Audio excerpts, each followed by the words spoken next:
जो हम खड़े हैं ये बट वृक्ष है और बट वृक्ष में यहाँ 3 लताएं हैं। ये प्रेम का प्रतीक माना जाता है, जैसा कूप कहते हैं। इसमें 27 तीर्थों का जल पड़ा हुआ है। यहाँ का मान्यता सिर्फ भरत जी ही तक सीमित नहीं है, भगवान विष्णु के समय से भी यहाँ का महत्व माना जाता है कि यहाँ जो पिंडदान करता है उसको गया के बराबर उसको फल मिलता है। नमस्कार, मैं मानस पांडे जुड़ चुका हूँ आपके साथ मानस धारा से। धर्म नगरी अयोध्या में हमारी टीम पहुँची है और हम अयोध्या के पौराणिक महत्वों के बारे में लगभग चर्चा करेंगे। अयोध्या के बारे में सभी जानते हैं, किसी से अयोध्या का नाम लिया जाए तो उसके सामने भगवान श्री राम का चेहरा आने लगता है। परंतु हम इस टाइम जिस जगह हैं वो यहाँ का नंदी नगर ग्राम बोला जाता है, जहाँ पे भगवान श्री राम के भाई भरत जी तपस्या किए थे। राम जी के तपस्या के बारे में लगभग सभी जानते हैं कि 14 वर्ष वनवास किए, परंतु भरत जी भी 14 वर्ष अपने महल से, अपने घर से दूर रह के यही नंदी ग्राम स्थान पे जहाँ मैं मौजूद हूँ, जिसको भरत कुंड कहते हैं, वो भी 14 वर्ष तपस्वी की भांति अपना समय व्यतीत किए। यहाँ पे जो हम खड़े हैं ये बट वृक्ष है और बट वृक्ष में यहाँ 3 लताएं हैं। ये प्रेम का प्रतीक माना जाता है, जैसा कि एक हमारे साथ ही यहाँ के रहने वाले, यहाँ के निवासी हैं। मैं इनसे जानूंगा कि ये जो यहाँ का क्या महत्व है, जैसे यह पौराणिक क्या महत्व है यहाँ का। तो सबसे पहले प्रणाम आप सबको। यहाँ भरत जी 14 वर्ष तक रहे और ये जो बट वृक्ष आप देख रहे हैं इसकी मान्यता है, मैं लगभग 40 साल 50 साल मेरी उम्र है, 40 साल से मैं इसको ऐसे ही देख रहा हूँ। ये राम जी और सीता माता और लक्ष्मण जी का प्रेम प्रतीक माना जाता है, तीनों तने। और इसकी जो लताएं आती हैं बट वृक्ष में, ये है कि लताएं नीचे आके जड़ का रूप लेती हैं, लेकिन इसकी लताएं तने में लिपट जाती हैं, जो प्रेम का प्रतीक माना जाता है। ये भगवान के प्रेम का प्रतीक है और ये ऐसे ही है। अभी तक आपको कहीं ऐसा बट वृक्ष शायद ही मिले। तो यहाँ जो एक कूप है उसका क्या महत्व है, आइए चलते हैं कूप के पास। कूप कहते हैं। इसमें 27 तीर्थों का जल पड़ा हुआ है। अच्छा। कहीं भी पूजा यज्ञ हवन में जहाँ 27 तीर्थों की जल की आवश्यकता होती है तो यहाँ से वो जल ले जाया जाता है, जो हवन यज्ञ में कार्य आता है। ये जो कूप सामने कूप आप सभी को दिखाई दे रहा है, यहाँ 27 तीर्थों का जल का समावेग है और यहाँ पे यहाँ का महत्व है कि यहाँ 27 तीर्थ। ये कब से ये कूप ऐसे पड़ा हुआ है? ये कोई नहीं बता पाएगा कि कितने दिन से है। ये माना जाता है कि यहाँ भरत जी द्वारा निर्मित ये कूप है, जो 27 तीर्थों का यहाँ संगम कराया गया है, वो भरत जी द्वारा कराया गया है। लेकिन इसका निर्माण इसका जीर्णोद्धार विक्रमादित्य द्वारा कराया गया है, विक्रमादित्य जी द्वारा। यहाँ एक और हनुमान जी की प्रतिमा है, मैं चाहूँगा दिखाएं कि ये जो हनुमान जी की प्रतिमा है, ये प्रतिमा कहीं से बनवाई नहीं गई है, यहीं के खुदाई में। ये कितने वर्ष पूर्व है? लगभग 21-22 वर्ष पूर्व मंदिर के बगल में भोजन कक्ष की नींव खोदी जा रही थी।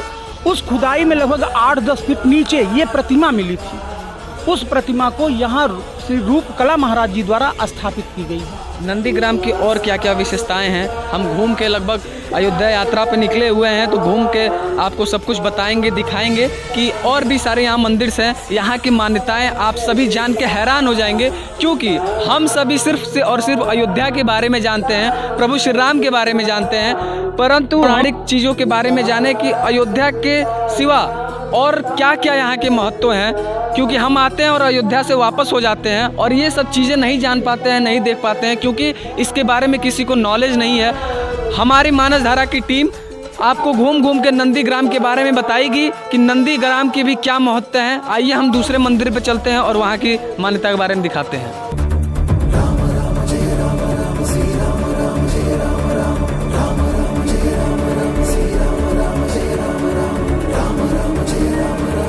स्थित हैं नंदीग्राम के दक्षिणी छोर पे।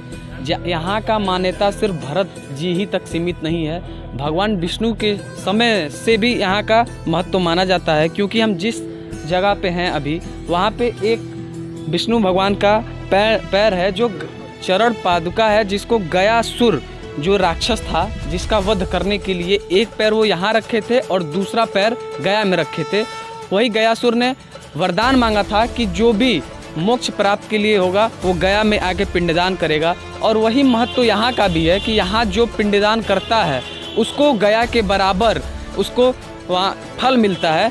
आइए हम चरण पादुका को दिखाते हैं, जो चरण पादुका है और जो कूप है, इसी कूप में श्राद्ध पिंडदान करने से वहाँ पे सीधे फल मिलता है। कि ऐसा माना जाता है कि जो गया में पिंडदान करने का महत्व है वही यहाँ का भी है। एक पैर यहाँ था तो दूसरा पैर वहाँ गया में था भगवान विष्णु का। ये जो कथा है, जो पौराणिक कथा मैं आपको बता रहा हूँ, ये भगवान राम से पूर्व ये कथा है। जब वहाँ के राक्षस को मारने के लिए भगवान विष्णु ने जब अपना रौद्र रूप धारण किया तो एक पैर यहाँ और दूसरा पैर गया में रख के वहाँ के शत्रु का विनाश किया। और माना यही जाता है कि अगर यहाँ पे जो कूप अगर यहाँ पे आके आप पिंडदान करते हैं तो जितना मान्यता वहाँ का मिलता है उतना मान्यता यहाँ का भी है। हम इस टाइम मौजूद हैं उसी भरत कुंड पे और यहाँ पे हम हनुमान जी और भरत जी का जो मिलन हुआ था उस मंदिर पे अभी हम मौजूद। बारे में क्या मान्यता है? क्या नाम है आपका? जी मेरा नाम अमर सिंह है।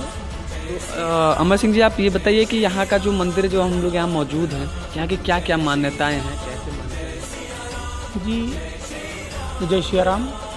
ये भरत जी तो सभी लोग जानते हैं कि योगी थे। तो भगवान राम के वनवास जाने के बाद भरत जी योगी का रूप बना के ही भरतकुंड नंदी ग्राम में ही निवास किए 14 वर्ष तक।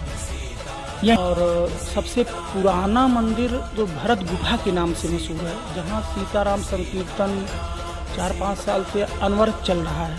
वो जो कीर्तन है वहाँ का क्या मान्यता है? वो आप हमको यहाँ के मान्यता के बारे में?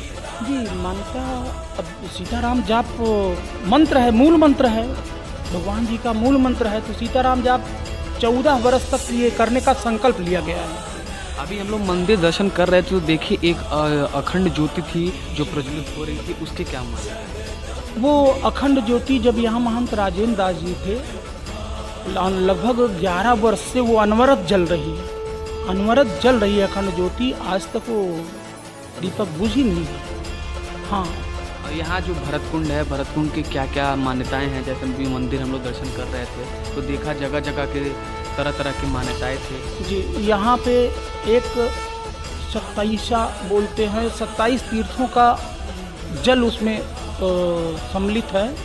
जो मान्यता है कि भगवान भरत जी द्वारा निर्मित किया गया था, लाया गया था। 27 तीर्थों का यहाँ आयोजन हुआ था। तो कहीं यज्ञ हवन में 27 तीर्थों का जल लिया जाता है, तो यहाँ से लोग ले जाते हैं। उसी के बगल में आपने एक बट वृक्ष देखा होगा, तो उस बट वृक्ष की भी मान्यता है कि ये भगवान राम, माता सीता और लक्ष्मण जी का प्रतीक माना गया है। और उसकी जो लताएं हैं वो तनों में लिपट जाती हैं, नीचे कोई नहीं आती हैं। जो नीचे आती हैं वो अपने आप सूख जाती हैं, बाकी सब ऊपर तनाव में लिपट जाती हैं, जिसकी वजह से उसको प्रेम का प्रतीक माना गया। एक यहाँ गया का कुछ वर्णन हो रहा था कि गया का कुछ अंश है, विष्णु भगवान का कुछ अंश है। जी जी जी। तो गया का जो गया बेदी है, भरत कुंड के दक्षिणी कुंड के दक्षिणी छोर पे है, जो पितृपक्ष में लोग श्राद्ध पिंडदान तर्पण करने आते हैं। तो यहाँ का मान्यता ये है कि जो गया में पिंड दिया जाता है, वहाँ गयासुर नाम का राक्षस था, जिसके उद्धार के लिए भगवान विष्णु को अवतरित होना पड़ा था। भगवान विष्णु आए थे गयासुर का उद्धार करने, तो एक चरण उनका भरत कुंड पे रखा था, दूसरा चरण उनका गया में था और गयासुर के सीने पे। तो गयासुर ने वरदान मांगा था कि जो हमारे पास आए पिंडदान करे उसका मोक्ष हो। तो गयासुर को तो वरदान दे दिया, लेकिन भगवान विष्णु ने यह भी कहा कि वो भरत कुंड पे जहाँ मेरा बाया चरण है वहाँ अगर कोई पिंडदान तर्पण श्राद्ध करता है तो पितरों को मोक्ष मिलेगा। तो यहाँ तो पितृ जैसे अभी आने वाला है पितृ का माह चलता है, एक पितृपक्ष, उसका क्या यहाँ पे किस तरह से मेला वाला? पितृपक्ष में लोग पिंडदान करने आते हैं, जो चारों धाम तीर्थ यात्रा पे जाते हैं। तो मान्यता ये है सबसे पहला पिंडदान जो भी करेंगे वो नंदीग्राम भरत कुंड पे करेंगे। यहाँ पिंडदान करने के बाद ही लोग गया जाते हैं। तो आप में से अगर कोई पिंडदान मतलब हमारे दर्शक अगर करते हैं तो मान्यता ये है कि पहले नंदीग्राम से वो पिंडदान स्टार्ट करेंगे, उसके बाद वो गया को करेंगे। जी हाँ। और एक कोई पिचास वाला कोई ऐसा करता नहीं, यहाँ से 1 किलोमीटर दूर होगा पिशाच मोचन, जो बीबी पुरग्राम सभा में है। वहाँ की मान्यता है पिशाच कोई राक्षस था जिसको भगवान भरत जिसका उद्धार किए थे। तो वहाँ की मान्यता ये है कि किसी पे प्रेत बाधा या ऐसा कुछ हो तामसी, तो वहाँ स्नान करने पे उसका कष्ट दूर होता है।